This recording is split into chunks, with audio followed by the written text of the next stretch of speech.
जाओ जरा कब्रिस्तान में जो जनाजे उठते हैं जा करके देखो, क्या सारे जनाजे 60-70 साल वालों के? नहीं नहीं, 20 साल वालों का जनाजा भी आपको मिलेगा, 15 साल के बच्चों का जनाजा भी आपको मिलेगा, 2-2 साल के बच्चों का जनाजा भी आपको मिलेगा। मेरे भाइयों, मौत का फरिश्ता आपसे अपॉइंटमेंट लेकर के तो आपके पास नहीं आएगा, आपसे पूछ करके तो आपके पास नहीं आएगा। न जाने कब कौन सी बीमारी आएगी और आपको कब्र तक लेकर के चली जाएगी। इसलिए मेरे नौजवान साथियों, अपनी जवानी का मिसयूज न करना, अपनी जवानी का गलत इस्तेमाल न करना। कयामत के दिन अल्लाह ताला उस बंदे को अपने अर्श का साया देगा। वशाबुन नशा फी इबादतिल्लाह, वो नौजवान जिसकी जवानी अल्लाह की इबादत में गुजरी हो, जिसने रातों में तहज्जुद पढ़ी हो, जिसने रातों में क़यामुल लैल किया हो, जब दुनिया बिस्तरों पर सो रही हो वो रातों में उठ करके तहज्जुद पढ़ता हो, उस अल्लाह के नेक बंदे को कयामत के दिन कोई गर्मी नहीं लगेगी। आज हमारे पास पैसा होता है, हम सबसे पहले अपने घर में एसी लगवाते हैं, कूलर लगवाते हैं, पंखा लगवाते हैं। मेरे भाई, उस कब्र के अंदर कमें कौन एसी ला करके देगा, जिस कब्र में हमारे माँ बाप, हमारे बीवी बच्चे सब छोड़ करके हमको चले जाएंगे। कयामत के दिन जब सूरज 1 मील की यानी 1.5 किलोमीटर की दूरी पर होगा, कयामत के दिन कौन सी एसी हमको मिलेगी, कौन सा कूलर मिलेगा? मेरे भाइयों, हमने जवानी में जो अल्लाह की इबादत की होगी वही इबादत हमें एसी का काम करेगी। वशाबुन नशा फी इबादतिल्लाह, वो नौजवान जिसकी जवानी अल्लाह की इबादत में गुजरी हो, वही नौजवान कयामत के दिन अल्लाह के अर्श का साया पाएगा। उसको गर्मी नहीं लगेगी, उसको लू नहीं लगेगी, उसको पसीना नहीं लगेगा। अल्लाह के नबी के एक सहाबी थे, अब्दुल्ला बिन उमर। ये किसके बेटे थे? हजरत उमर के बेटे। हजरत उमर कौन थे? अल्लाह के रसूल के ससुर थे। ससुर समझते नहीं समझते आप? ससुर जरूर समझते होंगे। सारी खुदाई एक तरफ, जोरू का भाई एक तरफ, बोलते ना। ससुर और साले को कौन नहीं समझेगा? तो हजरत उमर ससुर थे, उनकी बेटी हजरत हफ्सा अल्लाह के प्यारे नबी की बीवी थी, तो बीवी के बाप को ससुर बोलते हैं। उनके बेटे हैं अब्दुल्ला बिन उमर, तो गोया अब्दुल्ला बिन उमर अल्लाह के प्यारे नबी के साले थे।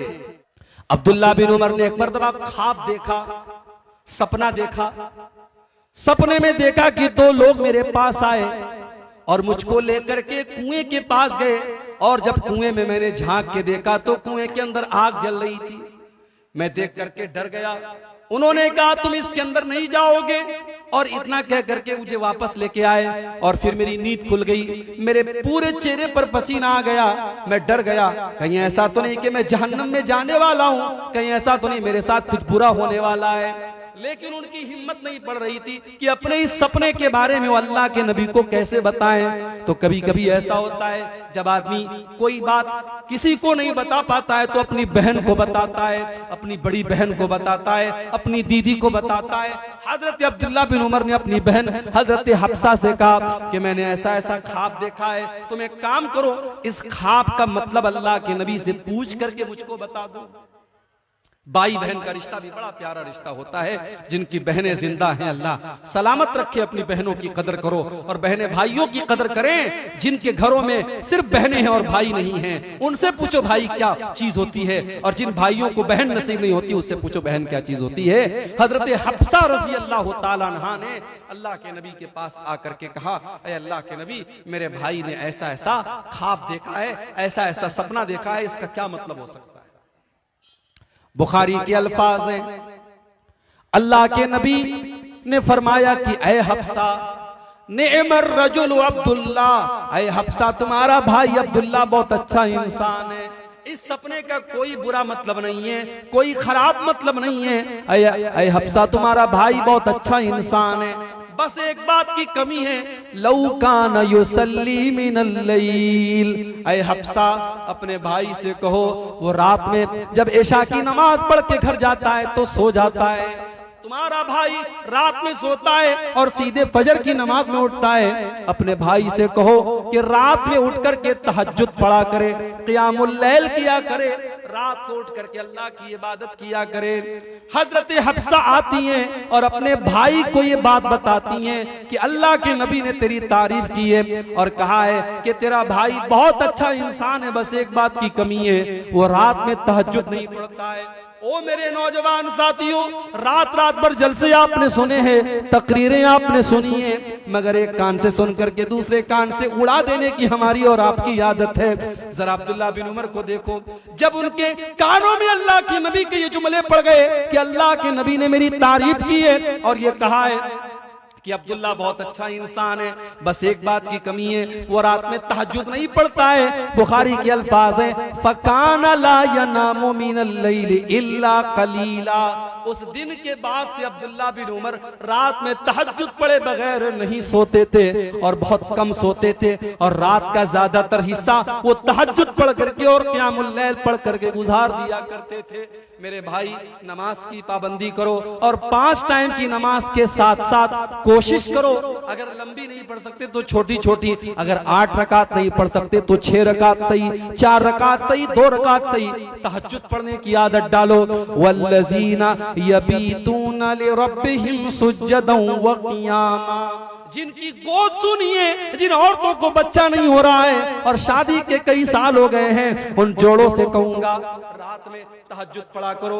रात का टाइम कबूलियत का टाइम होता है, रात में अल्लाह दुआओं को सुना करता है। 5 टाइम की नमाज की पाबंदी करो और रात में तहज्जुद पढ़ के अल्लाह के सामने गिड़गिड़ा के औलाद मांगो। जिस अल्लाह ने ज़करिया अलैहिस्सलाम को 90 साल की उम्र में बेटा दिया था और 85 साल की उम्र में इब्राहिम को बेटा दिया था, वो अल्लाह आपको भी बेटा देगा। रात में उससे मांगा करो। जिनके कारोबार में बरकत नहीं हो रही है, जिनके बिजनेस में लॉस हो जा रहा है, जिनको नौकरी नहीं मिल पा रही है, जो इम्तिहान में फेल हो जाया करते हैं, अपनी मेहनत करने के साथ साथ नमाज की पाबंदी करो मेरे भाई और रात में तहज्जुद पढ़ने की आदत डालो। ये अल्लाह के स्पेशल बंदों की पहचान है। वल्लज़ीना यबीतूना लिरब्बिहिम सुज्जदन व क़ियामा। तो ये हो गई तीसरी पहचान, अल्लाह के खास बंदे रात में तहज्जुद की नमाज पढ़ते हैं। अच्छा, जब आदमी तहज्जुद पढ़ेगा तो बोलो वो आदमी बुरा होगा कि नेक होगा? जाहिर है नेक होगा, मुत्तकी होगा, परहेजगार होगा। हमारे यहाँ तो जो बेचारा 5 टाइम की नमाज पढ़ता है उसको लगता है कि मैं तो जन्नत मेरे बाप की होगी, जन्नत में मैंने टिकट बना लिया। ये अल्लाह के खास बंदे तहज्जुद पढ़ रहे हैं, रात रात भर जाग रहे हैं, लेकिन उसके बाद भी वो अल्लाह से डरते रहते हैं। उनकी चौथी पहचान क्या है? वल्लज़ीना यक़ूलूना रब्बना सुरिफ़ अन्ना अज़ाब जहन्नम इन्ना अज़ाबहा कान गरामा। मेरे बंदे वो हैं जो अल्लाह से दुआएं किया करते हैं कि अल्लाह तो हमको जहन्नम के अजाब से बचा ले। जहन्नम का अजाब तो बड़ा खतरनाक है, ये इंसान से चिपक जाने वाला और इंसान से चिमट जाने वाला है। इन्हा सात मुस्तक़र्रन व मुकामा। जहन्नम बड़ा ही बुरा ठिकाना है, बड़ी बुरी जगह है। पता ये चला कि तहज्जुद पढ़ करके भी वो अल्लाह से डरते रहते हैं और जहन्नम से बचने की दुआएं करते रहते हैं। इसलिए मेरे भाई, कभी भी ये मत सोचो मैं नमाज पढ़ रहा हूँ, मैं कुरान पढ़ रहा हूँ, मैं नेकी का काम कर रहा हूँ तो मैं बहुत नेक बन गया, मैं बहुत मुत्तकी बन गया। बल्कि अल्लाह के अजाब से डरा करो और दुआ किया करो अल्लाह हमको जहन्नम के अजाब से बचा ले। जहन्नम कोई मामूली चीज नहीं है, जहन्नम बड़ी खतरनाक चीज है और जहन्नम इंतजार कर रही है कि अल्लाह का बंदा कब गलती करे, कब अल्लाह की नाफरमानी करे और जहन्नम का शिकार बन जाए। इन्न जहन्नम कानत मिरसादा लित्तागीन माबा लाबितीन फीहा अहकाबा। जहन्नम घाट में बैठी है, जहन्नम इंतजार में बैठी है, जहन्नम प्रतीक्षा कर रही है। अल्लाह के नाफरमान लोगों का ठिकाना है जहन्नम। जो जहन्नम में जाएंगे तो हमेशा हमेश रहेंगे, जो काफिर होंगे, जो मुशरिक होंगे। ला यज़ूक़ून फीहा बरदन वला शराबा। जहन्नम के अंदर ठंडा पानी न मिलेगा, जहन्नम के अंदर गरम हवा और आग होगी और उनको कोई ठंडक नसीब न होगी, उनको कोई खाना न मिलेगा, कोई पानी न मिलेगा, खौलता हुआ पानी और पीपो मवाद उनको मिलेगा। तो रहमान के खास बंदे जहन्नम से अल्लाह की पनाह मांगते। 4 चीज हो गई, आगे बढ़ते हैं। 5वीं चीज, बहुत गौर से सुनिएगा, इंशाअल्लाह आज की तकरीर में कुछ आपको दे के जाऊंगा, कुछ सीख करके यहां से आप जाएंगे।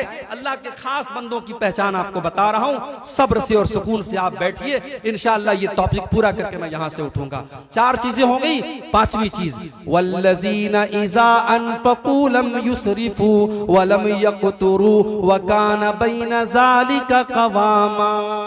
रहमान के खास बंदे, अल्लाह के खास बंदों की 5वीं पहचान ये है, जब वो पैसा खर्च करते हैं तो फजूल खर्ची नहीं करते और बखीली नहीं करते, बल्कि बीच का रास्ता अपनाते हैं। मेरे व्हाट्सएप पर किसी ने बड़ा अच्छा एक पोस्ट भेजा था, लिखा था मुसलमानों की अमीरी देखना हो, मुसलमानों की दौलत देखना हो, इनकी शादियां देख लो, इनकी पार्टीज देख लो, इनकी सगाई की पार्टी देख लो, इनकी मंगनी की पार्टी देख लो, और मुसलमानों की गरीबी देखना है, इनकी मस्जिद के इमाम की तनख्वाह देख लो, इनके मदरसे के टीचर की तनख्वाह देख लो, इनके मुअज्जिन की तनख्वाह देख लो। मुअज्जिन को तनख्वाह कितनी 2000, इमाम को तनख्वाह कितनी 4000, टीचर को तनख्वाह कितनी 5000। अरे 5000 का तो तू महीने में गुटखा खा जाता है, 5000 की तू पान खा जाता है, 5000 की तू बीड़ी और सिगरेट पी जाता है, और तू उस मौलवी को 5000 दे के कहता है कि तू अपने बाल बच्चों का पेट पाल ले। शर्म नहीं आती? शर्म करो। जो कौम अपने आलिमों को इज्जत नहीं करती वो कौम कभी कामयाब नहीं हो सकती।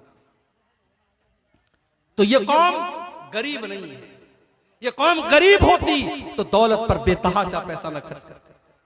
बनारस में एक आदमी की शादी, अपने लड़के की शादी की उसने, तो लड़की वालों से डिमांड की, हम बहुत बड़े लोग हैं, हम बारात लेके आएंगे, हमारे लिए बनारस का सबसे कीमती लॉन बुक होना चाहिए। मुझे मेरे बनारस के भाइयों ने बताया कि उस लड़की का बाप भी चूंकि बहुत पैसे वाला था, उसने अपने बारातियों के लिए जो लॉन बुक किया, एक दिन के सिर्फ लॉन की कीमत, अभी खाने की बात छोड़ दो, खाना कितना महंगा रहा होगा, सिर्फ लॉन की कीमत, लॉन के अंदर जो डेकोरेशन था, जो कुर्सियां थी, जो टेंट लगा था, उस लॉन की कीमत 8 लाख रुपए थी। 8 लाख रुपए का लॉन बुक करके मुसलमान शादी कर रहा है, और उसके बाद कहता है साहब हम बड़े गरीब लोग हैं, हम बड़े गरीब हैं।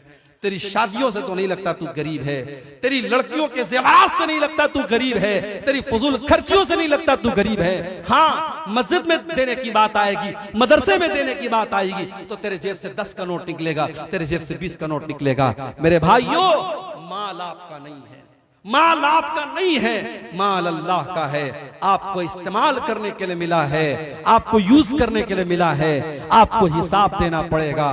माल कहां से कमाया और कहां खर्च किया, दोनों का हिसाब देना पड़ेगा।